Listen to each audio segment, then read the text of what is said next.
sit with me as well. Stay with me. As the kids might say, let it cook or let her cook. I don't know. Thinking about some things today in my journey with God, my walk with my spirituality and my faith. You think so many times over that your best laid plans are the only plans and the right plans and the way to go. Okay. With regard to that, let me just be the first to tell you that no, God knows He's got other plans for you, sometimes similar plans, but almost always that alignment will never line up the same. Like it will never look the same.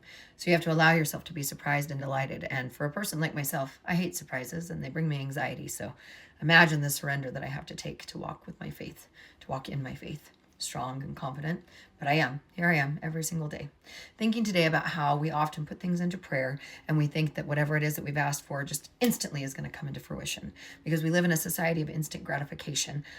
We live in a society where we just feel like we want it, it's ours. Should we purchase it, whatever that looks like? No and no.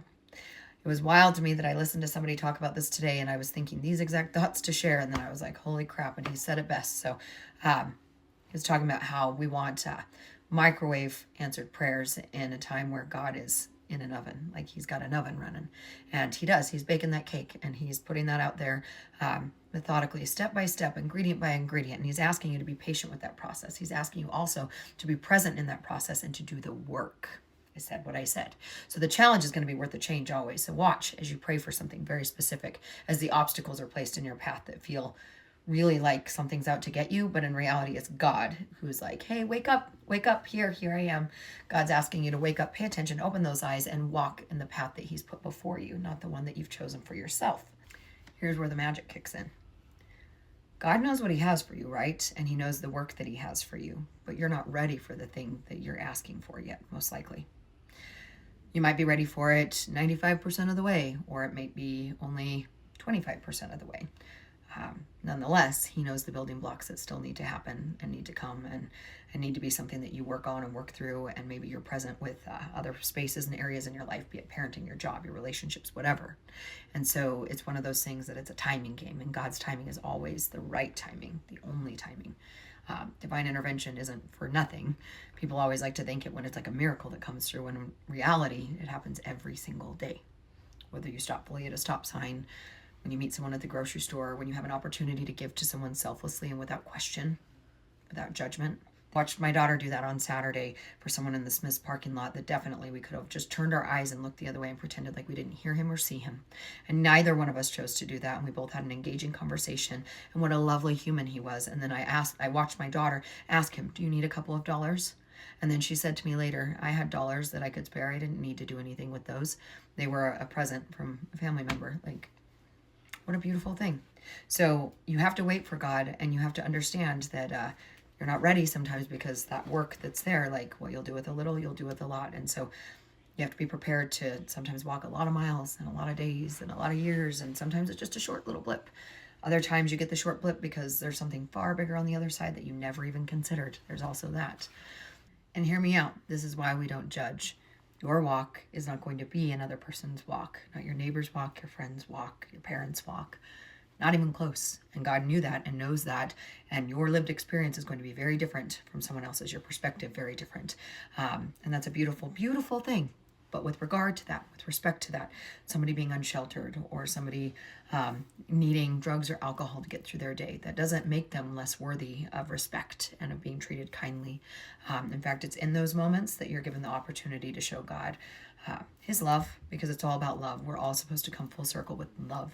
So much love. It's not easy to do, and there are times that people make us very angry. There are times that there's reason to cut someone out of your life, and that there are boundaries that have to be upheld, most certainly, and I agree with them fully. But it doesn't mean that in the upholding or formation of boundaries that we get to be unkind or to just really go out of our way to make others uncomfortable. And so if you were to judge that person that's in their walk, how are you to know that next year they might not be a famous Hollywood star? You don't know. And leads me into another talk I'd like to have in the future about idolizing people, because it's wildly inappropriate. And if we just valued one another as human beings wholeheartedly and reciprocally, and having no, just being equal in that regard, having no like judgment. If somebody's on this pedestal, someone's over here, everyone's worthy of that love and care that you show to everyone. And if you can't do that, That's your work. And God's asking you to come to the table when it comes to that. So pack your bags when it comes to that journey, because it's a rough one sometimes. Also wanting to note that for myself, the building blocks that God wanted me to have, a lot of it was boundaries, that I lacked so many boundaries in so many ways that I would give to places, things, people, situations that were not appropriate, that definitely over and over again were taking from me. And so in giving that energy away to all of those different things, I wasn't able to give to myself. And at the end of the day, there's only one of you. There's only 24 hours in a day. There's only so much that you can do. And so you can either be building and working towards what God is asking you to do, and you're doing it as a servant for Him, on behalf of Him. You're building a life that He wants you to build, and that is a mark of you as His child, if that makes sense. Or you can give it to everyone else and watch as they build their lives, but they're not building for God always. Sometimes they are, but sometimes they're still in the path of needing everyone else to do that for them. And that's not necessarily what He wants for them either. So the lesson in that is the boundary for you and for them, or for you and that situation. It's all a lesson.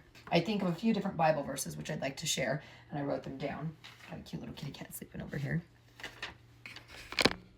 Jeremiah 29:11. It's come into my life in times of trying, things that have just been, it's just serendipitous, let's just say that. So, for I know the plans I have for you, declares the Lord, plans to prosper you, not to harm you, plans to give you hope and a future.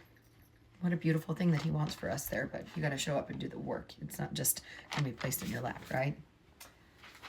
And I think of this one most certainly because this is where, when the obstacles come and the change comes and the challenge is there and you have to show up and do the work, or not, you can run from it. But again, like I said before, He's going to come and He's going to invite you on this trip, and you better pack a bag, because at some point He is going to make sure that you are on that journey. Even if it's not beside Him, or you think you're not beside Him, so to speak, your ego can only win for so long. So John 13:7, you don't understand now what I am doing, but someday you will. This has come into my life a lot in the last few years, and I'm starting to see it, but I also know that there's so much more that I don't see. I'm not supposed to see. It's not meant for me to see. And I'm supposed to hold my horses and be patient and let the good stuff come, because when it does come, the joy that I'm going to feel, it's just going to be incredible. And I know that. And lastly, wanting to remind you of this one, Philippians 4:13. I can do all things through Christ who strengthens me. This is a verse that came into purview for myself and into existence when my girls were in church in Midland, Texas, when we lived there, First Pres. And this was something that they sang, and I can still hear it ringing in my ears and my mind. And I can do all things through Christ who strengthens me. And it was a whole thing. And they had a beautiful choir director who really lit a fire inside of them for Christ that I cannot even explain. And sometimes you got to find your people, because sometimes what you think is your path is not, because the people are not right on that end of things. I remember having missionaries into our home years and years ago, and my girl's dad, he asked them, what's your biggest obstacle? And believe it or not, they said it was their own members, that their own members caused other members to want to leave, that their own members caused other members to not want to continue on the same path. And the list goes on, and new people didn't want to come. And I think that's where people really do tend to fail to enlighten people and invite them into religion and their walk of faith, because it's a righteous, look at me over here wearing this title, when every single human being on this earth is flawed. We all have our things. I love Jesus, but I cuss a little. I love Jesus, but I'm not perfect. I love Jesus, but I make mistakes just like everyone else. And my children do, and my dogs do. We all do. We're all here for the same purpose and reason on that end. It's in the work that we do. So watch as you pray. God might be quiet for a long time. He might make you wonder, did He even hear me? Is He even there? He might give you little inklings, and He might give you something right away that's so bold and audacious. It just depends. His path for you is His own, not yours. I know that the things I'm going through now, I've prayed over them for a few different years now, legitimately, for my girls to have healing and all kinds of different things that they needed, and that was not necessarily easily afforded to them. I gotta hold my mug like this because the handle's falling off, and it's my daughter's mug, and I'm real upset for her, but also it's just a mug. It's just stuff. None of it's going to go with us when we go. I'm just going to remind you to walk with a quiet knowing and a patience and a confidence, a quiet confidence, not egotistical. Remember that the things that you pray for, He absolutely hears and knows, and He already knew that they were written on your heart well before you even did. Praise Jesus that He knows that. And also reminding you that you cannot carry gratitude in expression and in your mind and your thoughts at the same time as you carry worry, anxiety, anger, so forth. If you're struggling with any of those things, might I encourage you to lean into gratitude, because it's amazing what you are not recognizing in the bigger picture when we're enveloped in the hard stuff. And I'm in that walk of life right now myself where I have to kind of regroup almost daily, sometimes multiple times a day. Just wanting to be vulnerable with you on that end. And I just want to welcome you to not be afraid, whatever that looks like. And if God's not for you, that's okay. You wouldn't be here if you didn't have some thought about that, though. I do want to say that. So may you be safe and blessed, and thanks be to God and to all the wonderful people that he places in our life to walk us down that path. We are walking each other home. That was said by, I believe, like a life coach, and I can't remember off the top of my head who it was, but maybe Glennon Doyle. I don't know. But we all are walking each other home. It's up to us to see with eyes that do not judge, ears that do not judge.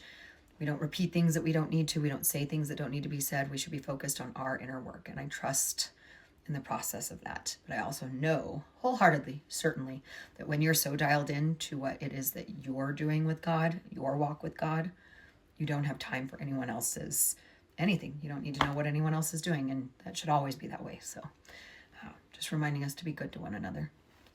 Love you.